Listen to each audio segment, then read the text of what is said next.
everyone. Welcome to day 6 of the FAB14 in February, where I am casting on 14 projects out of a potential 20 options. So for those of you that are new, welcome. You might want to check out February 1st's vlog or mini episode just to get all the details and to see all the patterns that are in the potential lineup. And if you are returning, thank you. We are having so much fun. I am enjoying all the comments. I'm enjoying the excitement. Some of you are casting on a little bit here and there. Some of you have cast on. You're going right with me. One a day. Good for you. You're as crazy as I am. And I love it.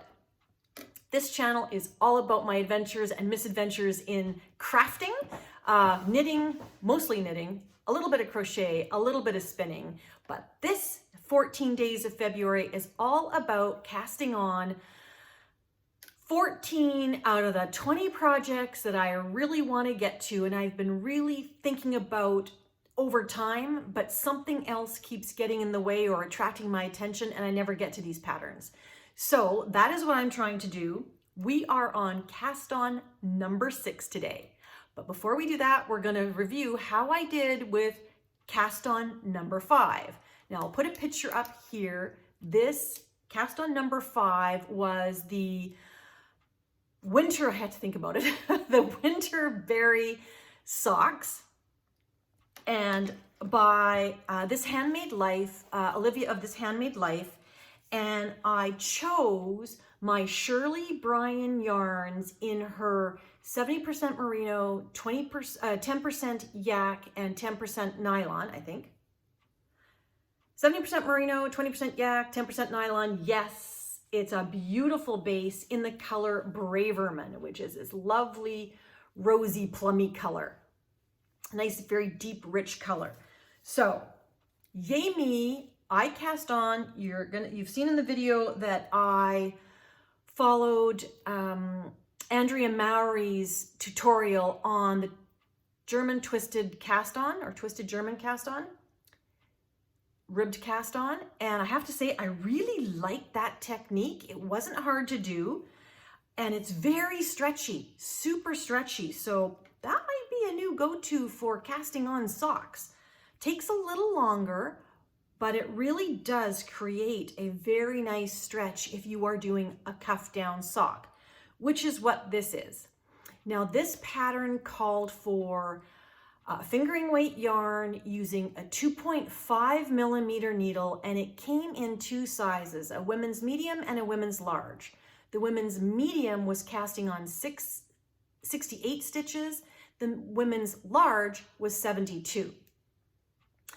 Typical, I make decisions that are probably not in my best interest. This yarn feels to me a little bit thinner, like a thin fingering. So it's not the plumpiest of yarns. I tend to find that if you get it's not the plumpiest of yarns. So it's nice. It's not super, super thin, but it's, like I said, it's not like an 80-20. Some of the 80-20 merinos are really plump and round. This one, I guess maybe because of the yak, is a little bit more dense and a little bit finer.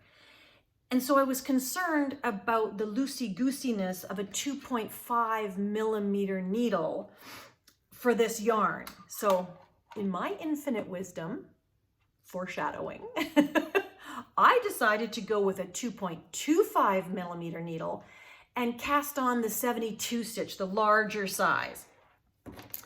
Now, here's how far I've gotten. I have done the cuff, and the first almost full 2 repeats of the bobble pattern. Right.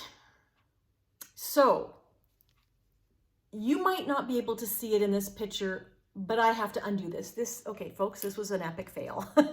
Let's just be clear. Cast on number 6, epic fail. The reason it's an epic fail, and it doesn't matter, I'm going to redo it, so don't worry. But the reason it's an epic fail is because I was following the written instructions, not the chart.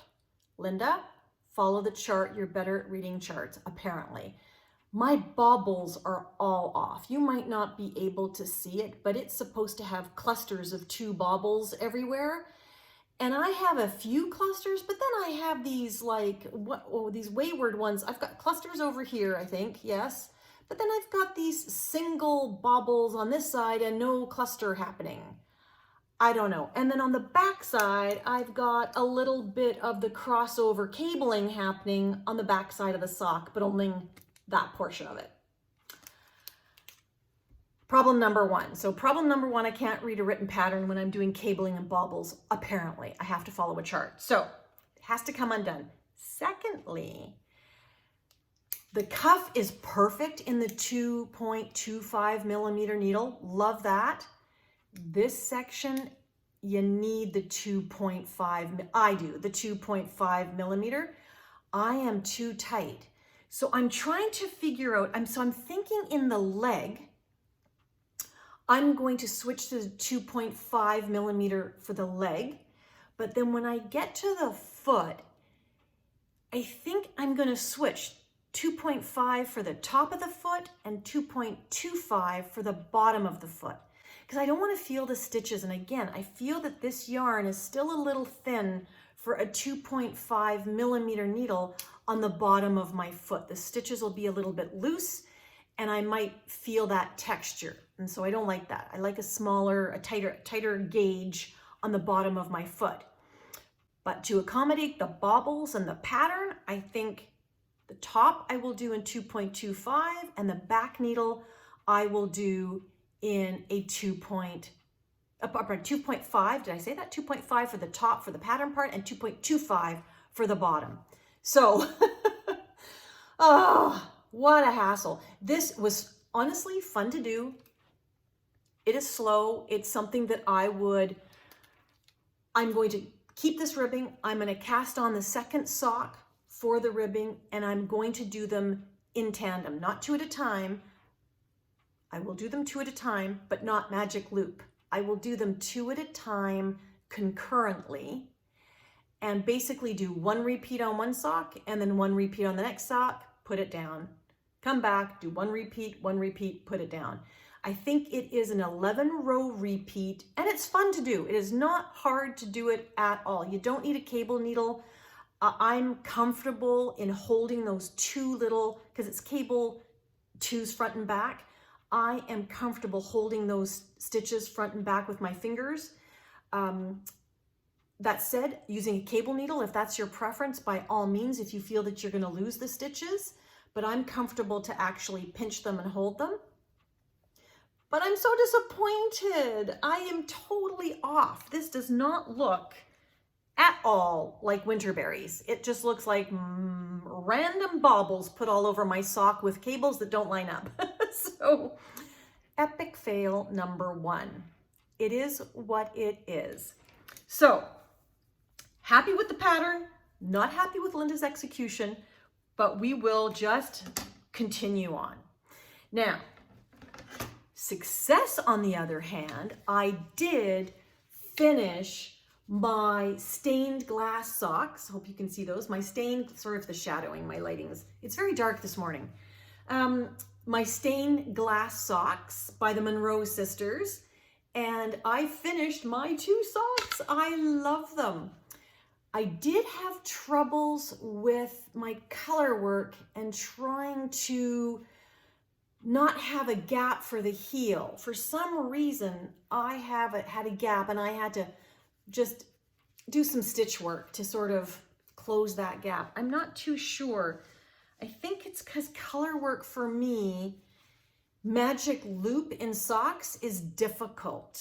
I think I would prefer to do these. If I'm doing color work socks, note to self, again, I am going to do magic loop for the toes and the heels, but I am going to do 9-inch circulars for the actual pattern, going up 1 or 2 needle sizes. 2 probably for me. If I'm doing it on a 9.5 circular, I would go up 2, at least a needle size, if not 2. But I won't get that gap then. I don't know what that was. I just really struggled, and it's on all my socks. I struggled. You can see I haven't mended it there. But love these socks. This is knit with Les Garçons blue face Leicester and nylon fingering in a, I can't remember the color, it was some sort of blue, and then the color is the light bright colorway in the luxury sock base from a Black Cat Custom Yarns, and it's a discontinued color base, unfortunately, and I don't think Black Cat Custom Yarns out of Chilliwack, British Columbia, I don't think they're dying anymore. They just don't have anything in their shop, so maybe they're just taking a break, hopefully, and then they're going to come back to it because they really did have some spectacular colorways. But anyway, so I did actually finish something, yay, in amidst all of the cast-ons. So without further ado, let us cast on option number 6. Cast on number 6. Oh, except number 6 for me to cast on. Apologies for the cord, but we're recharging. Here we go.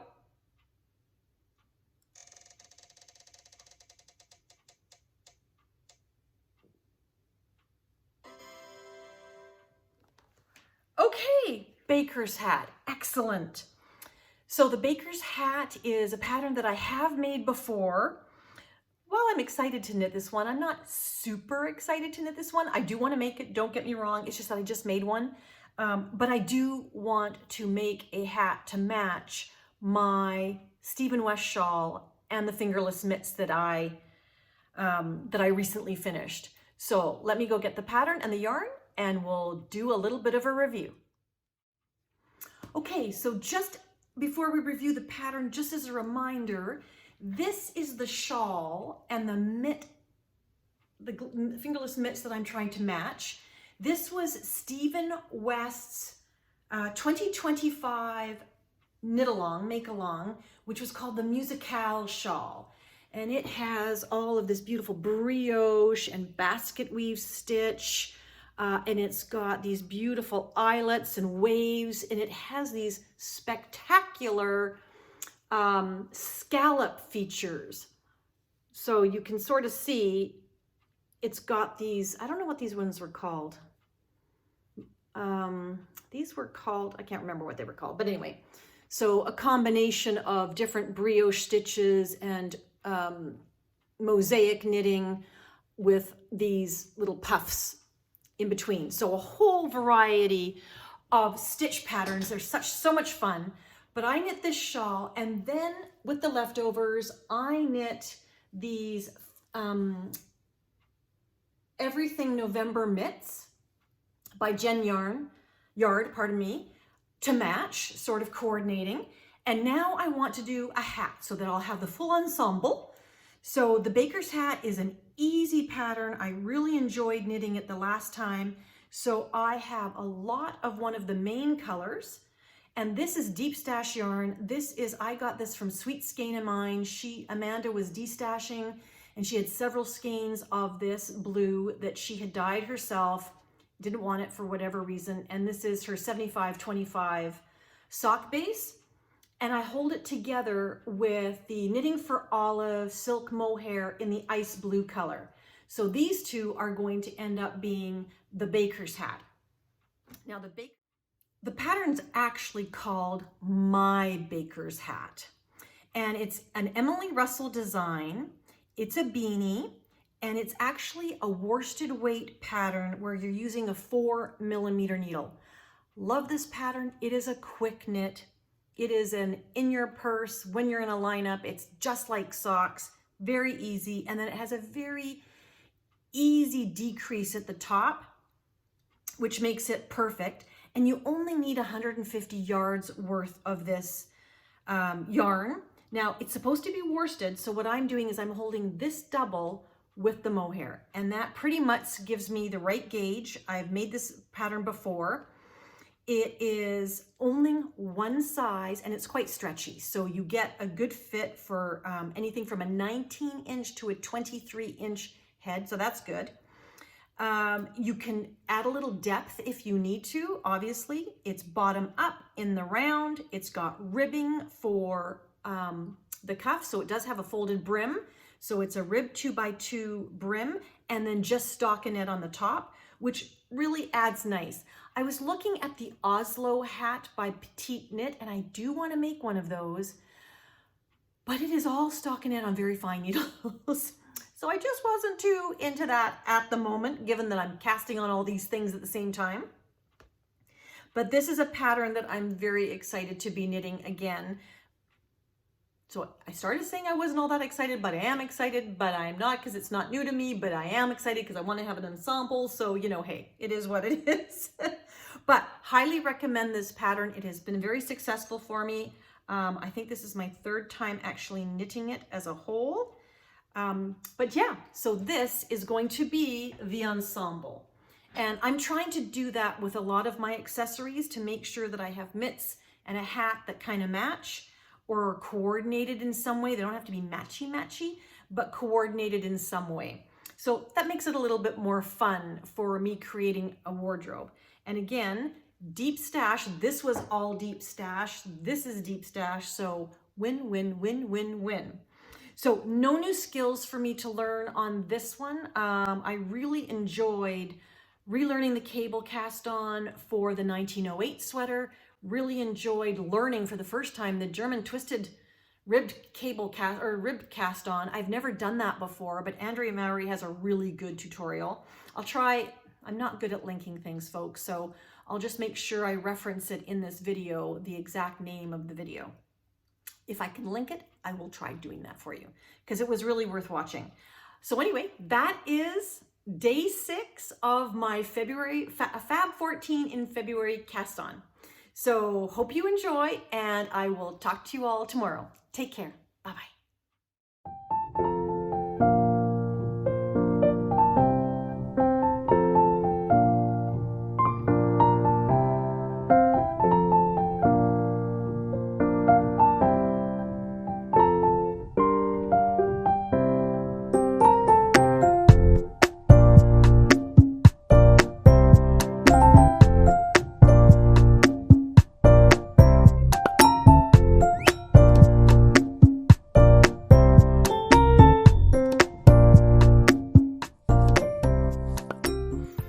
Okay, so literally that took me 10 minutes to cast on, and I love it. I ended up using, because the pattern doesn't give you any instructions on what method to cast on, so I just cast on the 92 stitches. It's a free pattern, so I'm not giving anything away. The 92 stitches, and I used the German the German twisted cast on that I learned yesterday, because hey, that commits it to memory. Keep trying things. The sooner you repeat them, the longer they'll stay in your brain, theoretically. Nice, stretchy cast on. But did you notice my mistake? Did you notice? Forgot to cast on with the mohair. I am not undoing it. I am just going to add the mohair now when I add in the round. But that is such a Linda-ism. It's such that that's my misadventure today. The misadventure is I forgot to cast on with the mohair. Oh well, so the rim, or the absolute edge of my brim is probably gonna look a little bit different than the rest of the hat. But I don't care, it's a hat. So I will continue on.